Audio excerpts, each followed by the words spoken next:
Hello my dear subscribers, చాలా రోజులైంది ఇలాంటి మంచి రెసిపీ తిని. సో ఈ చికెన్ లివర్ పార్ట్స్ మీకు తెలుసు ఆల్రెడీ. మాకైతే చాలా అంటే చాలా బాగా అయితే సెట్ అయింది. చాలా టేస్ట్ అయితే ఉంది ఫ్రెండ్స్. వీటిని నేను మార్కెట్ నుంచి తీసుకొచ్చాను ఒక హాఫ్ కిలో. సో ఇవి చిన్న చిన్న పీసెస్ కింద కట్ చేసుకుని వీటిని ఎలా క్లీన్ చేసుకోవాలో చూసేద్దాం. ఊర్లో అయితే హాఫ్ కిలో వచ్చేసి 130 రూపీస్ అయితే తీసుకున్నారు. మరి మీ ఊర్లో ఎంత కాస్టో కింద కామెంట్ బాక్స్లో కామెంట్ చేయండి. సో ఫ్రెండ్స్, మన వీడియోస్ చాలా మంది చూస్తున్నారు. సో తప్పకుండా మన ఛానల్ని సబ్స్క్రైబ్ అయితే చేసుకోండి, కొత్త వాళ్ళు ఎవరైనా ఉంటే. ఈ వీడియో కనుక నచ్చినట్లయితే ఖచ్చితంగా లైక్ చేయడం మాత్రం అయితే మర్చిపోవద్దు. సో ఇప్పుడు వీటిని చిన్న చిన్న పీసెస్ కింద కట్ చేసుకుని వీటిని ఇప్పుడు ఎలా క్లీన్ చేసుకోవాలంటే మీకు ఆల్రెడీ ఒక ఐడియా ఉంది కదా. ఏంటంటే కళ్ళుప్పు, నిమ్మకాయ, సో పసుపు వేసుకుని వీటిని శుభ్రంగా క్లీన్ చేసుకుంటే అందులో ఉన్న వేస్టేజ్ అంతా అయితే పోతుంది ఫ్రెండ్స్. ఎంత శుభ్రంగా అయితే క్లీన్ చేసుకున్నామని చూద్దాం. పసుపు ఒక స్పూను, అలాగే కళ్ళుప్పు, నిమ్మకాయ. సో నిమ్మకాయ పిండుకుంటే అందులో ఉన్న వేస్టేజ్ అంతా అయితే వచ్చేస్తుంది మనకి.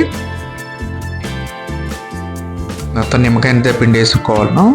అలాగా మిక్స్ చేయడం వల్ల సో ఆ కళ్ళుప్పు అనేది కరిగిపోయి ఇలా వాటర్ రూపంలో వస్తుంది. ఆ వాటర్లోనే మొత్తం అంతా ఇందులో ఉన్న డస్ట్ అంతా క్లీన్ అయిపోతుంది ఫ్రెండ్స్. చూసారా, మళ్ళీ వాటర్తో 2 సార్లు అయితే కడుక్కున్నాము.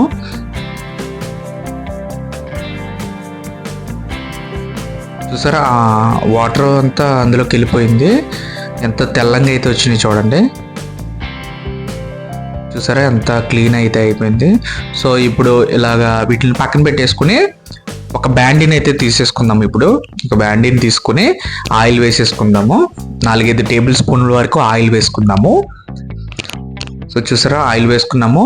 మనం ఇంట్లో ప్రిపేర్ చేసుకున్న అల్లం వెల్లుల్లి పేస్ట్ అయితే చాలా బాగుంటుంది. సో 2 స్పూన్లు అయితే వేసేసుకున్నాము. 2 స్పూన్లు వేసుకుని ఇలాగా ఫ్రై చేసుకున్నాము. పచ్చివాసన అంతా పోతుంది. ఇలాగా మేము ఇలా వంట చేస్తుంటే చాలా బాగా అయితే స్మెల్ వచ్చిందండి. సో ఇలాగా గరిటతో మొత్తం అంతా ఒకసారి ఇలా కలిపేసుకుని ఇప్పుడు ఒక 2 రెమ్మల కరివేపాకు వేసేసుకున్నాము. చూసారా, 2 రెమ్మల కరివేపాకు వేసుకుని 4-5 పచ్చిమిరపకాయలు కూడా వేసేసుకున్నాము. సో ఆల్రెడీ నిన్న ఇది షార్ట్ని నిన్నే పోస్ట్ చేశాను ఫ్రెండ్స్.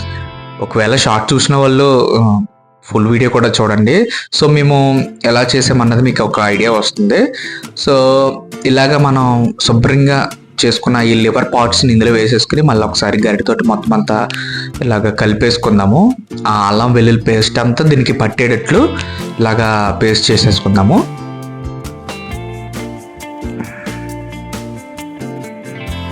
ఇప్పుడు ఈ లివర్ పార్ట్స్లో మనకి వాటర్ అనేది ఉంటుంది కదండి.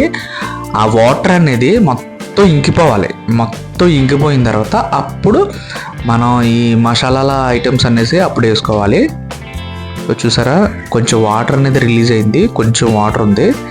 సో ఈ వాటర్ కూడా ఇంకా దగ్గరికి వచ్చేంత వరకు కొంచెం సేపు ఉంచుకుందాము.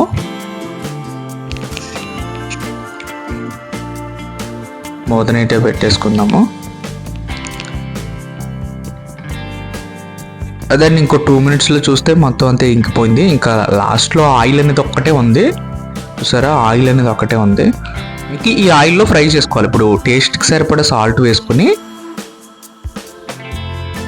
1 స్పూన్ పసుపు, 1 స్పూన్ కారం, 1 స్పూన్ ధనియాల పౌడర్, 1 స్పూన్ జీలకర్ర పౌడర్, 1 స్పూన్ మిరియాల పౌడర్ ఇవన్నీ వేసుకుని బాగా వీళ్ళకి ఇవన్నీ బాగా పట్టేటట్లుగా మొత్తం గరిటెతోటి మొత్తం కలిపేసుకోవాలి. అలాగా మొత్తం అంతా కలిపేసుకుంటే ఈ మసాలాలు అనేవన్నీ దానికి పడుతుంటాయి.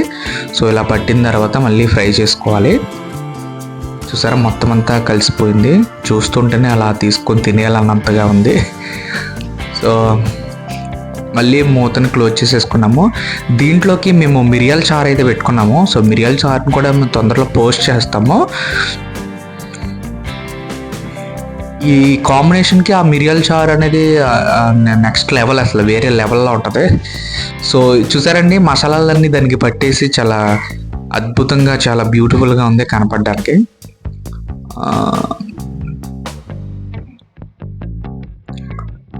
మ్యాక్సిమం అయిపోయినట్టే. ఇంకా ఫైనల్గా మనం మళ్ళీ ఇంకొక 2 రెమ్మల కరివేపాకు, శుభ్రం చేసుకున్న కరివేపాకు అలాగే కొత్తిమీరను కూడా వేసేసుకుని తిప్పేసుకుంటే ఇంకా ఫైనల్గా అయిపోతుంది. సో ఈ కొత్తిమీర ఈ కరివేపాకును కూడా ఇందులో ఈ వేడి ఈ ఫ్రైలో కొంచెం సేపు ఫ్రై అవనవ్వాలి. అప్పుడు దీని ఫ్లేవర్ అనేది దానికి వస్తుందండి. చూస్తుంటేనే నోరు ఊరిపోతుందండి. నేనైతే అసలు ఆగలేదు, అంత వేడిలో కూడా నేను తినేసాను. సో చాలా టేస్టీగా అయితే ఉంది. మీరు కూడా ప్రిపేర్ చేసుకోండి. చూసారు ఎంత బాగా కుక్ అయిందో. సో మిరియాల చారు కూడా పొంగుతుంది. సో అది పోపేసుకునే లోపు మనం ఈ లోపు దీన్ని టేస్ట్ చూసేద్దాం. చాలా బాగా కుక్ అయింది కదండి. చూసారా పీస్ ఎలా ఉందో. సో ఒక్కొక్క పీసు తింటుంటే అబ్బా చాలా బాగుందండి. చాలా బాగా టేస్టీగా ఉంది. వాచింగ్ ఫ్రెండ్స్, మళ్ళీ వీడియోలో కలుసుకుందాం. బాయ్.